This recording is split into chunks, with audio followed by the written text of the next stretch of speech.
Hello, day 14. I did it.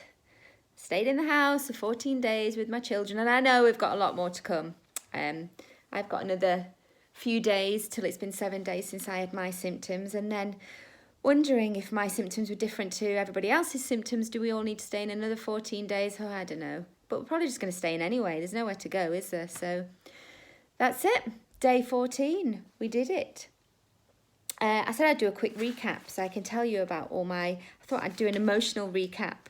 So maybe you could track this and see if your emotions were similar or the same, or whether you're en route to experience some of the same things I did. So I'm just going to go day by day and my main emotions. So day 1, stunned. Is this really happening? Day 2, inquisitive, thinking, oh, this is actually quite interesting. I'll start these diaries and see what happens. Day 3 was feeling inspired. All the stuff was coming out on the internet of things you can do with your kids, things you can do whilst you're in isolation. And I was thinking, oh yeah, I'm going to do all of those things. Day 4, realistic and accepting. I'm not going to do all of those things. I'm just going to sit on the couch and watch telly because my kids are ill. So day 4 was lots of cuddling. And day 4 was also the day I decided that a beer was needed. I normally have quite a healthy lifestyle. I don't really drink in the house. But day 4, I was like, oh, if you can't have a beer now, when can you? So yeah, day 4, the boys were ill. Day 5, I was a bit confused. Half of me was thinking, oh, it's not a big deal. It's just a few days inside. It'll all be fine. And the other half of me was thinking my whole world had ended. And I really couldn't tell you which one I felt more strongly. I was just going between the two. And actually, it was quite exhausting not knowing how I felt. Day 6, my husband got ill and I started to feel worried. Starting to worry about, whoa, somebody's actually ill, and I thought it was coronavirus. I mean, we still don't know, do we? So I was starting to worry, oh my God, what's going to happen? Is he going to get really ill? Are we going to be okay?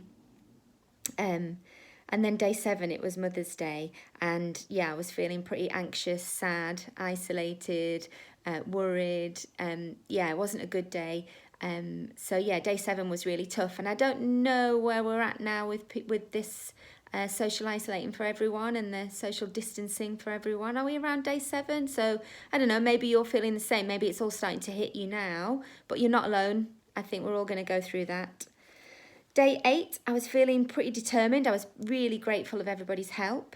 And I thought, right, I can do this. And I remembered that I work in mental health. I started doing my 5 a day. I started managing my moods. I started managing my mental health and decided that I was determined. Day 9, I was in shock again. That was when Boris announced everyone has to stay in. So I was thinking, oh, crikey, what's going to happen next? Day 10, I was feeling reflective. I was starting to feel ill, but everyone else was getting better. I was really starting to enjoy the music that was being posted online, like Rufus Wainwright. Who else did I see? Rob Heron, Henge. There's lots of cool stuff going on online. Day 11, I was feeling optimistic, started cooking, there was a bit of normality, came back to the house. Day 12, pretty invincible, we crafted on day 12. So obviously I was feeling pretty invincible, like I could do anything.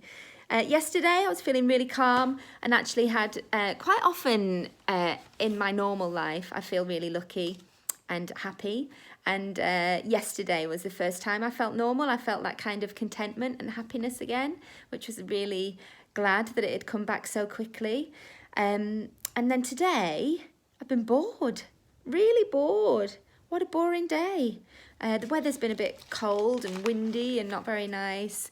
I've just been bored. Sorry about that. So it's probably a good time to stop these videos because I really haven't got anything of any interest to say. I've not seen the sea for 6 days. That's hurting. I usually go to the beach most days. So I've been looking at videos of the sea and pictures of the sea and watching Blue Planet a little bit to try and get my fix, but it's not the same, is it? I spoke to more or less everyone I know. And now we've all run out of things to say, so the messaging slowed down today. Usually I'm messaging everyone back and forth and on all these group chats and everyone talking about stuff, but today was quite quiet. I think we've all said what we need to say and we're all sort of adapting now. It's been pretty boring day, so I think we're getting back to normal. or this is our new normal of trying to think of things to do, one of the things I'm going to do is I'm going to make a list every night before I go to bed of ideas for things to do, because first thing in the morning when the kids are in my face, I find it really hard to think, oh, what can we do? I just start to panic and think, oh, we're going to be so bored. So yeah, tonight before bed, I'm going to make a list of little things we can do with the boys. I've kind of took a vow of having no objectives, and that's really helping. So rather than thinking, oh, we're going to play shop with the boys, I think, right, we'll start a game of shop, and then whatever happens is the objective. So for example, we'll start a game of shop, the boys will just argue, cry and kick it in. Well, that was the game. The game was argue, cry and kicking in the shop. I'm not going to worry that we didn't play shop, and that's actually really helping not get frustrated with the situation.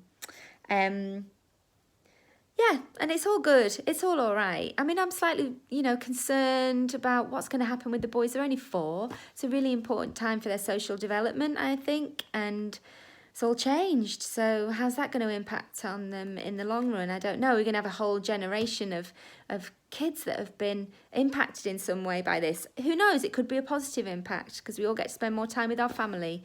Who knows?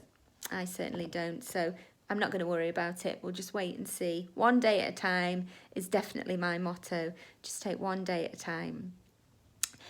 So right at the start of all this, I remember saying to my husband, oh, Sim, this is so awful, because some people will really be thinking, oh no, I've got to stay in for 3 weeks with that absolute dickhead that I live with. And I don't think that about you. And Sim obviously said, but that's really romantic, Amanda, thank you. And it was, in a way. It's my attempt at being romantic. I don't mind staying at home with Sim. It's nice. He's a lovely husband. It's our wedding anniversary today. So he's cooking dinner. I've got a glass of wine. Going to have a nice night together. I've got my husband. I've got my family. I've got a roof over my head. I've got you lot to talk to whenever I'm lonely. I've got a bit of money in the bank that'll see us through. There was some good news for self-employed people from the government. Hopefully people are staying in, people are staying safe. We'll all get through it. Thanks for listening. But this is day 14. I've done it. 14 days inside with 4-year-old twin boys. Here's to many more. God knows what's going to happen next. But I hope to see you soon, either virtually or in real life. Thanks very much. Bye.